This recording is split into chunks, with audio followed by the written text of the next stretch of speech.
Welcome into First Stop Sports, your first stop for the best sports debates. I'm your host, Nate Long, and joining me today, Charles Foster, and making her first time on the show, Emelia Dean. Today we're talking about the UFC, and we're talking about card UFC 322. But then also at the end, we're going to be talking about some celebrities, some fictional characters, some movie characters, and we're putting them 1v1, seeing who will take it all. But first, we'll get into this UFC 322, and it's going to be a great card. I mean, this is going to be one of the best ones we've probably seen this year. We have two title bouts in this matchup, this 5 matchups. We'll start with UFC 322, the lightweight division, with Beneil Dariush and Benoit Saint-Denis. I'll start with you, Charles. Number 9 versus number 13 in the lightweight division. Who do you like in this situation? I really like Dariush in this situation because I think that he falls under the more rounded fighter. Now, he's going to struggle on the ground compared to BSD, but a lot of people talk about BSD and the fact that he beat Rufi. He was the only one to beat Rufi so far in UFC, and so people really like him in this fight. But to see Dariush, he's not going to get beat on the ground like that. I think Dariush is going to surprise a lot of people here, and I think he's going to take this one and relatively comfortably as well. Emelia, who are you taking in this fight? I think I'm going to have to agree. I mean, he's a veteran. He's got experience. I think I have to agree. I don't have any disagreements on that one, for sure. So we're thinking Beneil Dariush is going to take it. He's number 9. We look at his record. He's 23-6-1 compared to 15-3 of Saint-Denis. You look at the reach, Saint-Denis has it by an inch. The leg reach goes half an inch to Dariush.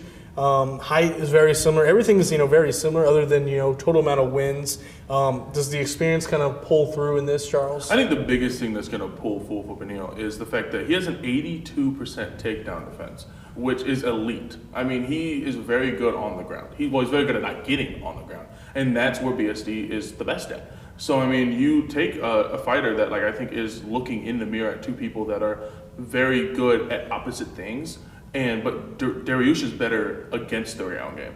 And I think with the fact that Dariush also can bring in a submission game, can bring in that on-the-feet game, I think we're going to see BSD on his back foot a lot, and I think that's going to be kind of what pushes Beneil over him, personally. You know what? I like being different. I like creating controversy. Some people say I like to rage debate. I don't know if they're right or wrong. They're right. They're probably right, as I've heard from both beside me. I'm going to go with the underdog. I think that's what I'm going to go with. Maybe with the underdog a lot today. I think maybe just because I can, right?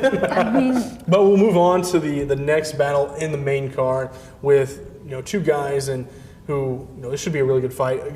Two guys who both won 22 matches in their career, with Leon Edwards ranked 4th and Carlos Prates ranked 9th.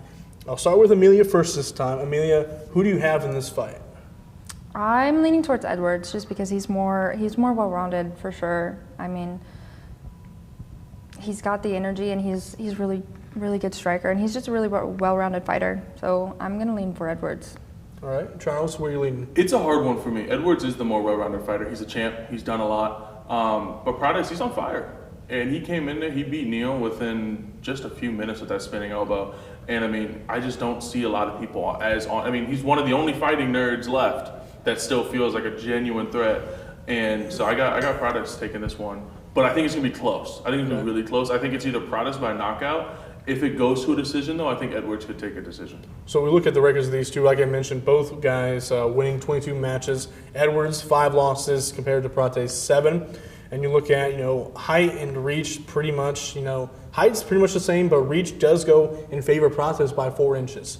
So I open it up to you guys. The reach in this, do you guys see this one going mostly to the ground, or is this going to be more of a kind of a brawl up top? Edwards is going to want to take it to the ground. I think Edwards is going to try his best to take it to the ground. I think these two are going to just duke it out. I mean, Prates called out Edwards. He thinks he can beat Edwards. He's not going to go against the ground to him. I think Edwards is going to want to take this fight to the ground if he's going to have any chance. But I think these two are going to duke it out for three rounds, and it's going to be the best man wins. It's going to be a great fight. I think so too. I think if Edwards gets it on the ground, I think he'll take it though. He'll take it though. One thing to also look at is the amount of the average time fought. When you look at Edwards, his average time is just over 17 minutes. When you look at Prates, just over 9 minutes. So these are two fighters. One likes to get it done quickly. The other one, as you mentioned, likes to grapple, likes to bring it out a little farther. What is the time range you think it's when Edwards takes over? And if it hits past a certain number, that Edwards is probably going to win the fight for sure. Well, like I said, if Edwards takes it to decision, I think he can take this one. But mind you, Edwards has been a champ. So he's had a lot more 5-round fights. That's why he's gone over to 17, to the 25-minute fights. Practice has not had any. I think he's maybe had one 25-minute fight. So he hasn't even had the chance to go over. And when he does, since being in the UFC, he's only lost once. And that was to Ian Gary, which was a horrible loss for him. But he wins quickly, and he gets knockouts. That's practice for you. Edwards, he's lost his confidence. He's lost a lot of important fights. He's recently lost his title. But like I said, he's got that experience. He's got that title fight experience. He has great stamina. So I think if he goes to that 14-15, that'd be where Edwards is chilling. And I'm going to turn to Emelia now. You think Edwards is going to win. What is the scenario where you don't see Edwards win? What has to happen for Prates to get the win over Edwards? That 9 minutes. If he gets him down, and he gets a lead up on him, I don't know if Edwards can get back up. He's got good punches, but I really think that if he gets it quick, he can get it. But if he doesn't, goes to the ground, takes longer than 10 minutes, I think Edwards is going to take it. And then we also we already talked about, if it goes to decision, you think Edwards has the advantage, but you think Prates is going to get the win, correct? Yes. And so you think it's going to be sort of a quick fight overall? I think it's going to be a knockout. I think it doesn't. If it goes to the third round, Edwards is favored, but I think Prates is going to hit in that second round, especially that length, and he's so creative. He took out Jeff Neal, who we thought was going to be someone that would take him another thing. Every single time Prates gets in the ring, in the octagon, you see this man. He's so quick with his punches. He's so quick. He's going to attack you, but he gasses himself out. And we haven't really seen him go deep against someone like an Edwards, especially a champ. We've never seen him go against a champ before. That was the welterweight division, a matchup between 4 and 9, Edwards, Prates. My guess, I think this is going to take a minute. I don't think Prates is getting that knockout. And I don't know if it'll go to decision. I don't know if it'll last that long. But I'm going to give Edwards the nod. As we move now to the third one in the card, we have Sean Brady, who's number 2 in welterweight versus number 9, Michael Morales. I'll start with Charles once again. Who are you taking in this fight and why? This one is the hardest fight of the night to predict, I think, because one of these guys undefeated, one of these guys only has one loss. I think the one loss for Sean Brady is what's really going to be what tells here. Sean Brady got knocked out by Bilal Muhammad. That doesn't happen. Bilal Muhammad does not throw. And so for him to get knocked out by Bilal Muhammad makes it really hard for me to put him over a knockout specialist in Michael Morales. I'm going to take Michael Morales, but Sean Brady's ground game is one of the better in their division. Michael Morales has never gone against that before. And it's about time that Michael Morales gets that test to show, is he actually the next good thing or is he just on a run? And I think if any fight is this one, it's going to be Sean Brady, but I do have Michael Morales slightly. Emelia, who are you taking in this one? I'm leaning towards Brady. I think, again, if he takes it to the floor, he can get it. But you're right. If Morales hits him, it's hard enough. He goes down, he's done for. But I am leaning towards Brady. I think he's got great takedown control, and I think he can get it. Like you guys both mentioned, both have 18 wins in a career. Brady has the one loss, but to 0 of Morales, he's never really, been in that spot, I would say. You look at the height, Morales leads by 2 inches. The reach is one that it really kills me. When you have a 7-inch reach on the other guy, and we'd mentioned it, that Brady has to get it to the ground. If not, I think it's going to be easy. This could be one of those first-round knockouts if Morales is, he's finding his way early. We look at kind of the win by the same thing with the last talk, 14 to 9 minutes of total fights. Morales wants to get it, and he wants to get it quick. And Brady's going to have to get it to the ground. What is the scenario, Charles, for Brady to get the win?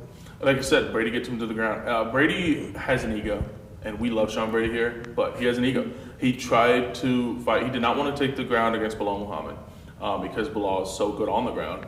And he lost in a hand-to-hand fight with someone that me and my friends say has pillow hands, and Bilal Muhammad. He will throw 100 punches and none of them will hurt. And he got knocked out by him.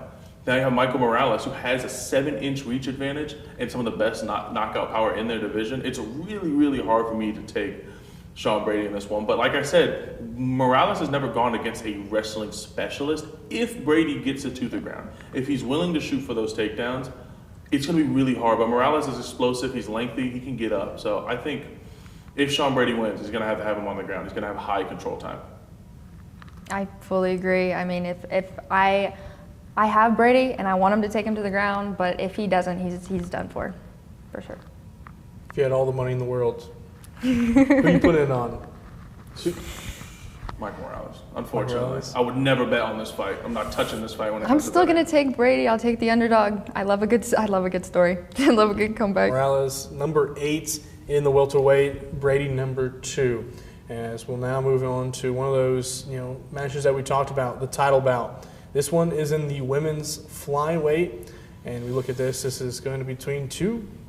I mean, this is going to be a really good fight. And you mentioned it before we're off camera. I mean, this is going to be probably the fight of the night. This is going to be between two really good fighters, and that is Valentina Shevchenko and Zhang Weili. Emelia, I'll start with you on this one. The champion going against a really good fighter. Who are you taking? I am going to take Valentina in this one. She's just really experienced. She's very precise, and I mean, Weili fights aggressive, and that can throw Valentina off for sure, but I think I'm still going to have to take Valentina for sure. Charles? This is the fight of the night, like I said. I mean, and it's one of the few times we've been able to say that about women fights. I mean, some of them have been a little more life-sided because some of the best of the best.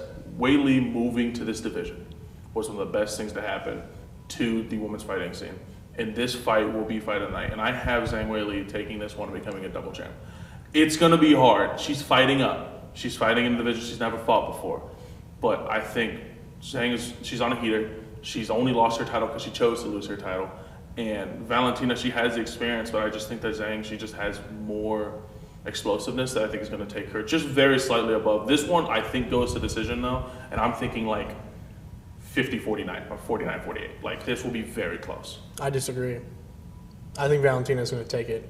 And is going to take it right from Zhang Weili. And I think it's basically just, when you look at it, it's the look at size compared. 124 pounds to 115 pounds. The other one is 67 inches reach to 63 inches reach. Leg reach goes to Valentina. I just think that when you look at the size between the two and one that is trying to play up, I think that when you look at it, I think the bigger one's going to win in this case. I think that's going to be Valentina. I think she's going to hold her title at least another match. What do you guys think is kind of between the two of these, what is like the nightmare scenario for either one? For Valentina, the nightmare scenario is falling into Zhang's rhythm. Zhang is going to come after her aggressive. And that's what she does. She's aggressive while Valentina's a little bit more controlled. If you allow yourself to have a firefight with Zhang Weili, you will lose.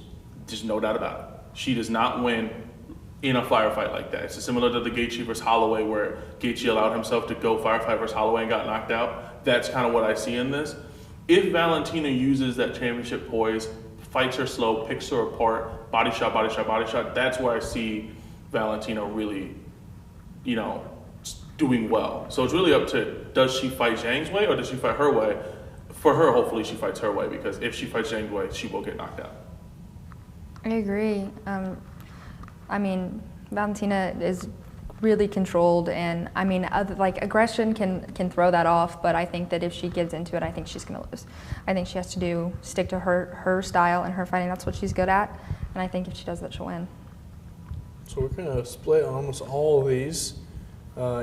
You think Weili's going to win. You think Valentina's going to win. I kind of agree with Valentina. I think just when someone's really aggressive, it's like a little Chihuahua dog. That's what I kind of relate to. Someone who's smaller and aggressive, and if you're able to hold, Weili off until, getting down to decision, I think you have a really good shot of remaining the title favorite, or not title favorite, excuse me, containing and keeping your title.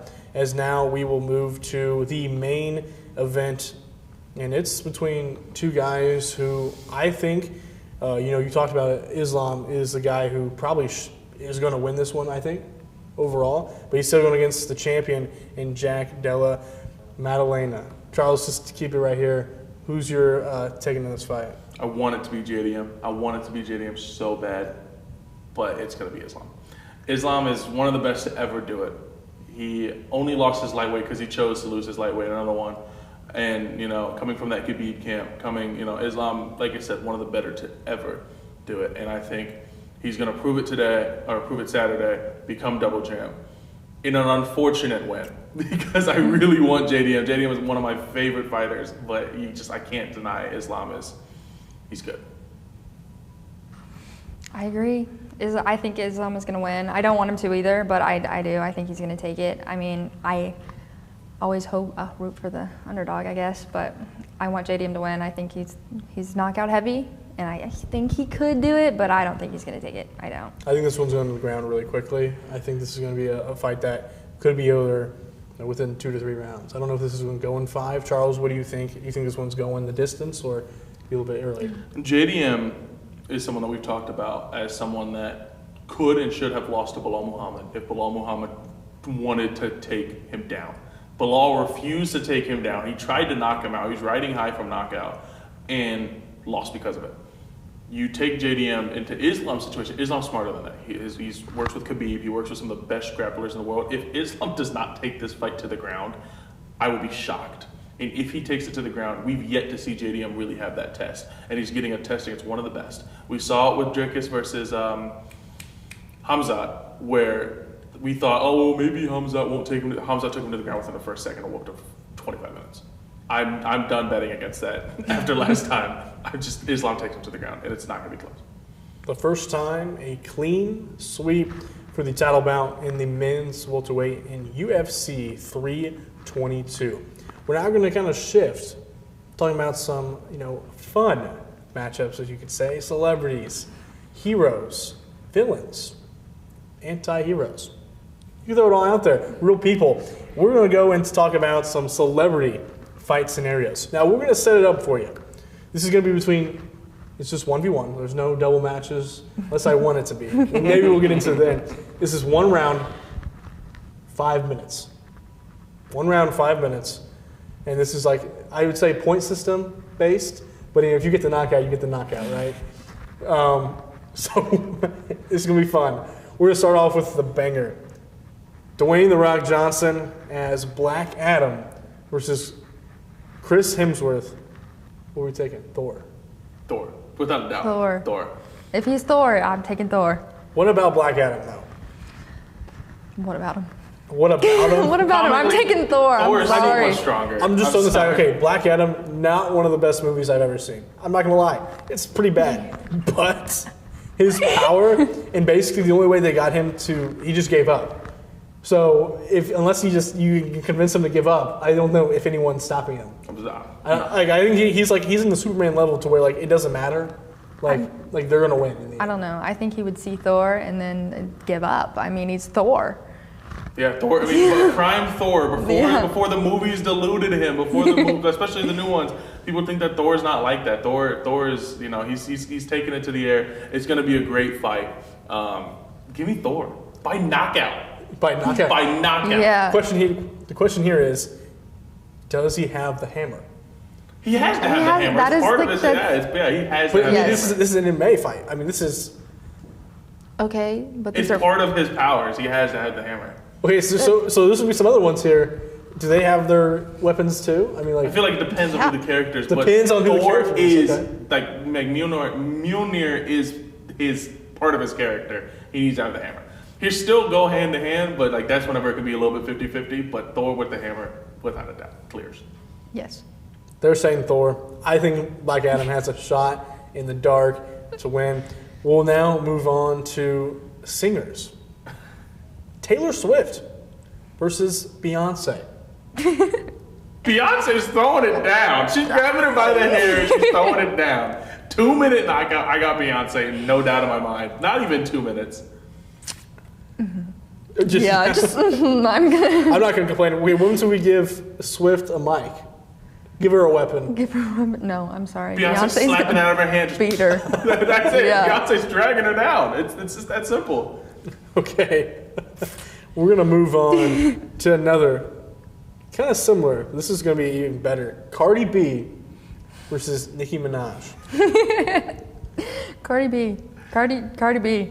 I hate that we're agreeing, but Cardi B. Cardi B is going to Cardi B all the way. Now, mind you, please let this fight happen in real life. I would pay so much money to see these two go at it in real life.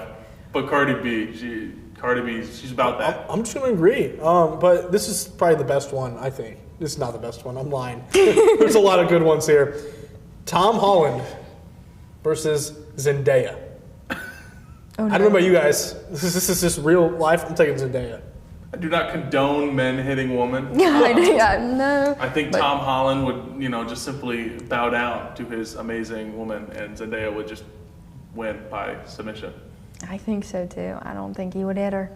Yeah. I don't even think that would be a thing. But Okay, if they were, let's take They that would off. never Okay, fight. That's Because- awesome. All right, fine. That's not funny. Okay, we'll take it off. We're in the magical world, outside of space and time.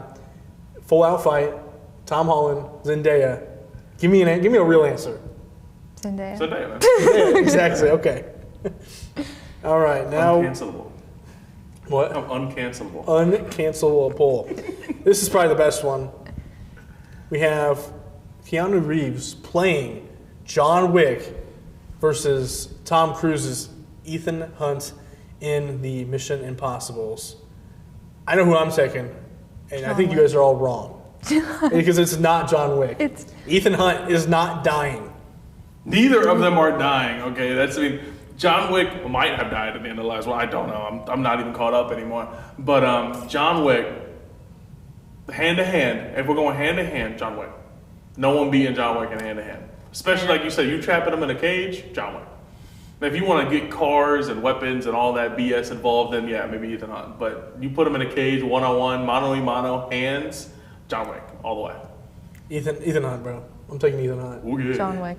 Ethan Hunt's taking the dub because there is no weapons. Exactly. And I think Ethan Hunt can survive. John Wick doesn't need weapons. I didn't say he did. I'm just saying I think Ethan Hunt's going to survive. I think Ethan Hunt's going to take it. Mission Impossible all the way. As we kind of move down to another, I think, back to reality, I would call it. Talking about some famous cooks. We got Gordon Ramsay versus Guy Fieri. I'm taking Guy Fieri. He's got the size to him, okay? He's got the weight. I think he's going to have he probably has a little bit of the reach, too. I think he's going to take it easy to Gordon Ramsay. First question, any weapons involved? No weapons. So if you give Gordon a knife, it's wraps. I still think Gordon, he's got that pit bull in him. He's gonna do everything but bite the dude, and I think it's gonna be a heck of a fight. But Gordon, yeah, man, he's a little pit bull. I think so too. I mean, have you ever seen him scream at somebody? I mean, you watch the shows. I get a little nervous. I don't know. He seems pretty aggressive. I think he could take it. I'm just saying, I didn't know that screaming was a part of takedown. I feel like it's not. But if he that just much can back it up. Yeah, he's got to be able If you talk to. that much for 10 plus years on live TV, you got to be able to fight. Like, there's Yeah. no way. There's no way. I just can't. That you can't tussle if you talk that much on live TV. So now, I wanted to have Charles call somebody out. Charles, Yes. we go to school here at the University of Indianapolis. Yes, we do. And we have a lot of classmates, in the communication department. Uh-huh. Who are you calling out that you could Jace Hodge. 100%? Okay, Jace Hodge. Because Jace Hodge, the other day, we did a video that said who would lose in the Hunger Games. He called me a big target and said I would lose first in the Hunger Games. I promise you, Jace Hodge, if I find you, it's one-on-one. And he made fun of my Blue Jays for losing. I have a lot of unsettled business with that man. That man, he's getting taken down. He's getting knocked out. He's getting put in the dirt. And Charles by knockout round one. Charles by knockout. 30 seconds in, Jace Hodge is done, is what I'm hearing. Emelia, who are you that calling one? out? Me? She's nice. I like everybody. Maybe you, actually. You get Call on my me nerves. out. I'd have to call you out. Dang. You know what, Charles? Who's taking it? I'm gonna say Emelia. I feel like you're Mike Tyson. You should bite your ear off, dude. I could. You never know. I'm going to sell everything I got and put it all on me. Because I'm winning. I ain't losing. So now, we talked about who we take on. Let's do some ones inside the department. What about a little Daryl Clark versus Rick Dunkel? Ooh, Rick Dunkel's got the size. I feel like Daryl Clark can fight. Daryl Clark just looks like he can fight. Like I just know he scrapped down whenever he was younger. I might have to take Daryl Clark Okay, I mean Rick's he's a coffee run LA writer, and Daryl Clark he looks like he can get it out the mud. This is just in. Rick has gotten ill, so that is a winner by decision for Daryl Clark. Yeah, Rick has the immune system of a Victorian child, so I don't think I want to put him anywhere near anyone in any fight. I want to say Rick, but I don't think it's going to be. I mean, Rick's got the size advantage. I mean, I don't care. I mean, by a lot, I think. No, just no chance. No chance. A little chance. I Daryl's feel like got a there's little at least a little chance there. Any man that wears leather gloves with their winter coat can fight. And Daryl Clark wears leather gloves with his winter coat. This one, I think, is, and I mentioned at the beginning, this is just a 1v1. Not in this case. We're expanding it just a little bit. With the executive producers of TV and the ops manager of radio here at UINDY, Caden Colford versus Evan Porterfield and Charles Foster. Now, I wanted to do 2-1, but I think it's going to be a kind of a tag in, tag out type of thing. What do you guys think is taking the win here? Or should I just make it 1v2? Is Caden that guy? 1v2, we're taking it. Yeah. I'm having Evan grab his legs. Just walloping him. If it's a one-on-one, Caden might. I don't know if Caden can fight. We don't know. He's an outdoorsy guy. Everybody's telling me that he's winning the Hunger Games. Can he shove? I mean, that might just be because he's an outdoorsy dude. He's an outdoorsy guy. He's like the only outdoorsy guy. It's not a really big pool. But can he tussle? I don't know. And Caden says he can tussle. He said that he'll put a baby gorilla in the dirt. This is a direct quote from Caden Colford. You can ask him. He seems a little too confident. I don't know. I don't know about that one. I think me and Evan tagging in and out. We could take Caden. I think we could. Yeah. Okay. We can throw hands. I'm gonna give it to you guys because fresh for one. This is a 5-minute fight. I mean, so I'm gonna give it to you guys. I'm chunky, but give me 5 minutes. I'm fine. I mean, let's also look at some of the nice people. I mean, two really nice people. We have Vanessa. Oh no. Who is Vanessa going to be taking on? I think she'd take on Allie. Vanessa, Allie? Who is winning that fight? I don't think I can answer this. I think I'm biased. I don't care. Vanessa's a little pit bull. Okay. Oh, she's mean. okay. She's mean. She yells at me. And she does not actually. I don't know. Can Allie fight? I think Vanessa's got that little pit bull in her. She hits me. So, I mean, if she hits me as hard as she hits, if she hits her as hard as she hits me. I think Allie's too nice. I got Vanessa. I do. People think she's too nice, but you get on her bad side. Me. She's going to throw hands. I'm sorry, Vanessa. By decision, though. By decision. She's going to slap her once. Oh, I'm so sorry. And then that'll be no fight. That'll be the whole thing. All right. Now, this is one for it all. Now, this one, bear with me a little bit here. We have Dr. Weidman. And we have Lou Crum. Lou Crum, without a doubt. Lou, without a doubt. The calm mom throwing it down. Okay? All you got to say is, hey, Lou, someone made fun of blah, blah, blah. Or Stephanie made fun of blah, blah, blah. Lou was put her in the dirt. Okay? I promise you, Lou will go to war for us. And Lou, can you tell? She's got kids. She can throw hands. You already know that motherly love. She's Mother Bear. You already know what Mother Bear does. She's mauling her. I'm sorry, Stephanie. I love you, but give me Lou. Yeah, the mama bear. She's doing it. I love Stephanie, but she's going down. Gotcha. And then I'm going to open it up to you two. Is there any fight you want to see? Anybody on campus? Any fight I really want to see? I really want to see Brody versus Evan, the battle of the gingers. I want to see those two go at it to see who the superior ginger is. There's not a lot of them, but we have two gingers in high management. Those two got to go at it. I mean, at that point, I just feel like. And then I want a 3v3 tag match. Me, Jackson, and Jace versus the Last Call Boys. Okay. I don't care if we win or lose. I'm not saying. Katie, Jake, and who? Freddie? Latif's got a good team. We're probably gonna get BTA, but you know. Grand Slam versus Last Call fight. Grand Slam versus Last Call 3v3 tag team match. We're gonna get whooped, but I want to see that. You don't get whooped? I think so. I think they're getting whooped too. You know what? I agree. Thinking it out, who's taking who? Unless not Jackson look fight. good Jackson's got some Latino heat in him. Maybe he can fight. Maybe, Jackson, director for us today for First Stop Sports. Well, that was a fun talk.